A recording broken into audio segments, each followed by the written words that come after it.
Bettina heartbeat that I make quality videos.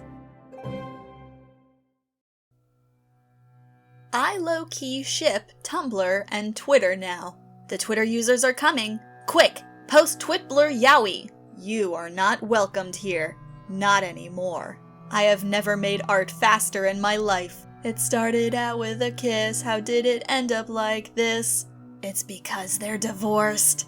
Man, this goes hard. Feel free to screenshot. Divorce selfie. The mods are asleep. Post Tumblr x Twitter art. Okay, but this is fascinating because it's such a visceral example of how mythology works. Most characters in mythologies are personifications of concepts or embody some natural phenomenon. Like the story of Hades and Persephone is there to explain why the seasons change, Persephone being spring, Demeter summer, and the absence of them both resulting in death, Hades' domain, and winter. And so we can't have Persephone stay in Underworld all year round, or have Demeter steal her back to Earth permanently, otherwise the myth would lose its core function. Interpreting the myth without the lens of the natural phenomena that it explains would make it lose an integral part of itself, and therefore make the plot and characters seem strange or unnatural. Why does Demeter hate Hades so much, seeing how so many mothers are okay with Zeus doing atrocious things to their offspring just because he's Zeus? Does Persephone actually want to stay or not? What's with the bizarre arrangement? Most modern interpretations strip myths of their natural contexts, making them character-driven instead of phenomena-driven, which just makes them land differently. They can still be fine stories, just not myths, not in the traditional sense. And now we get to this beauty. This is absolutely a myth, the most classical kind. The relationship between characters who are personifications of objects, phenomena, or concepts, in this case, online platforms, used as an intuitively understood metaphor for an event. The demise of Twitter and the Tumblr user base being unwilling to accept Twitter's user base. It's a story that can work as a so-called explanation myth. We have seasons because Persephone spends half a year underworld and half a year with her mother. We don't like Twitter because the Twitter god and Tumblr god broke up. Ladies and gents and other assorted respectables, we here are witnessing the creation of a perfect modern myth. Okay, but which one of them took the shoelaces in the divorce? I thought about it way more than a non-feverish me would, and I've come to the conclusion. The modern myth that is the divorce of Tumblr and Twitter carries the themes of regression, corruption, and downfall.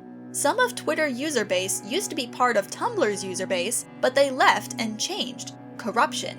Now that Twitter is becoming uninhabitable, downfall, people are trying to return to Tumblr. Regression, possible downfall of Tumblr. And to keep them off, Tumblr is returning to its old cringe self.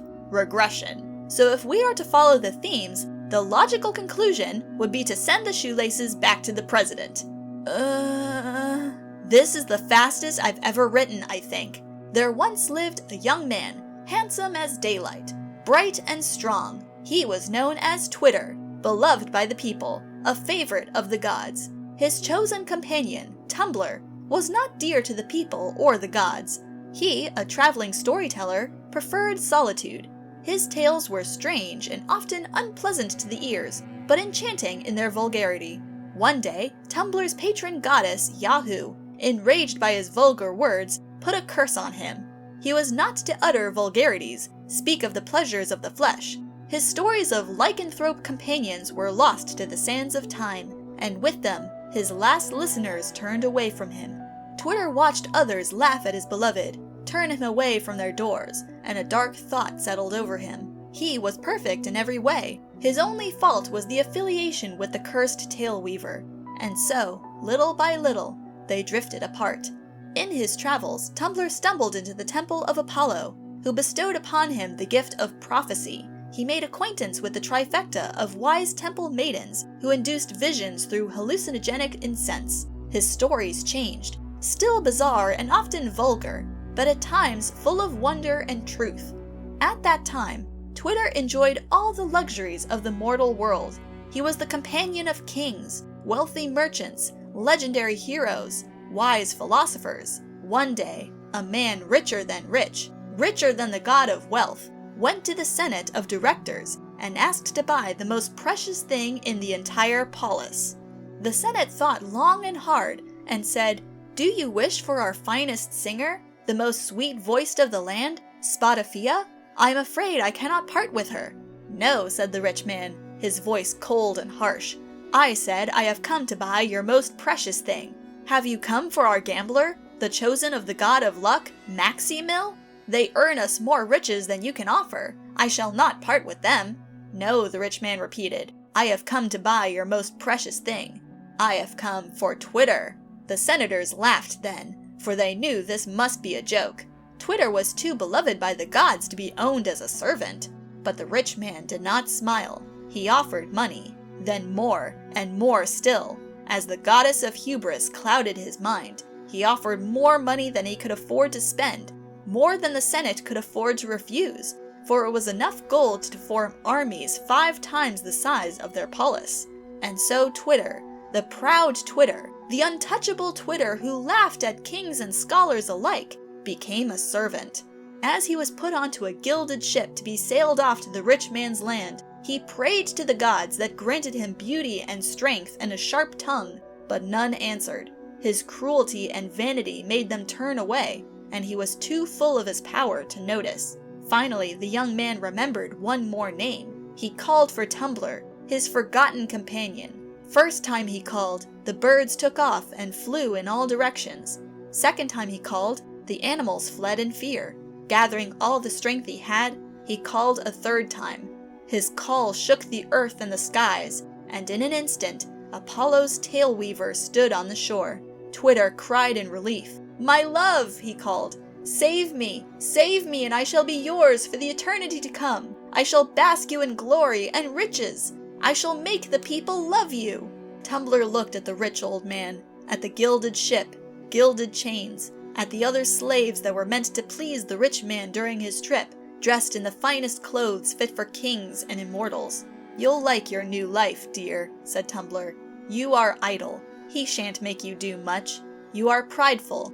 He shall treat you like a god. You are vain, and so you might fear you might be forgotten, one servant among many. Fear not," he smiled. "I shall sing a song of us." "I am sorry. I didn't know what beast I would create with the divorce thing. Oh my gosh."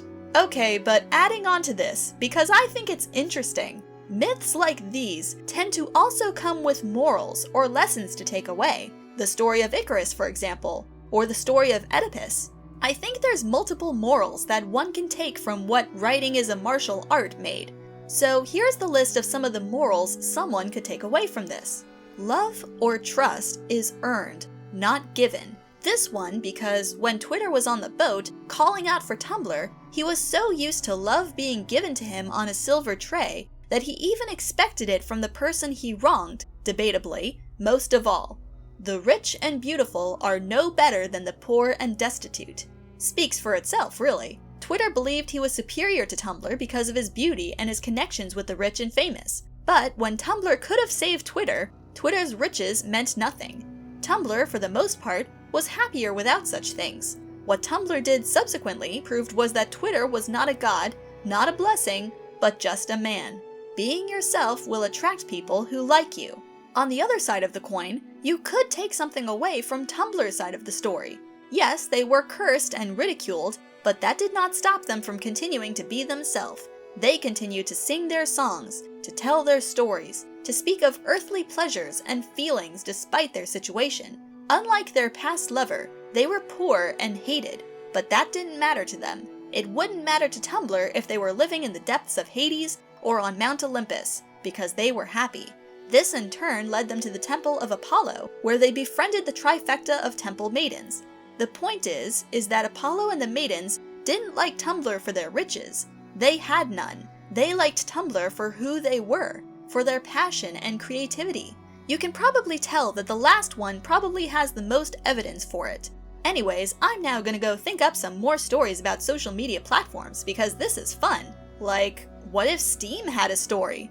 What if there was a story based off of all those Tumblr scams? The possibilities are endless. I can't believe I'm reblogging this again, but God, what? Stop! Don't. These are so beautiful.